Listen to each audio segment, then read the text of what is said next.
Biri də yazıb, indi bu nə danışır ki? Amerika kəşf elədi bu. Çox xoşuma gəldi. Yazdım, yox, özünü kəşf eləyibdir. Onun bütün sevinci buna əsaslanır. Bu həqiqətən çox böyük bir sevincdir. Sən Amerikanı kəşf eləyə bilərsən, Kolumb kimi.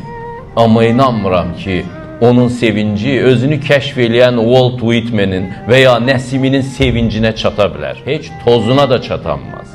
Walt Whitman'lər təsadüfən özlərini kəşf eləyirlər və sevinclərindən qəşş eləyirlər. Bu həqiqətən dünyanın ən böyük kəşfidir. Kaş ki biz bu qədər elmi tərəqqi dalınca düşməyəydik, amma özümüzü kəşf etmək yoluna düşəydik. Üzümüz daha çox gülərdi. Qəlbimiz daha çox çiçək açardı.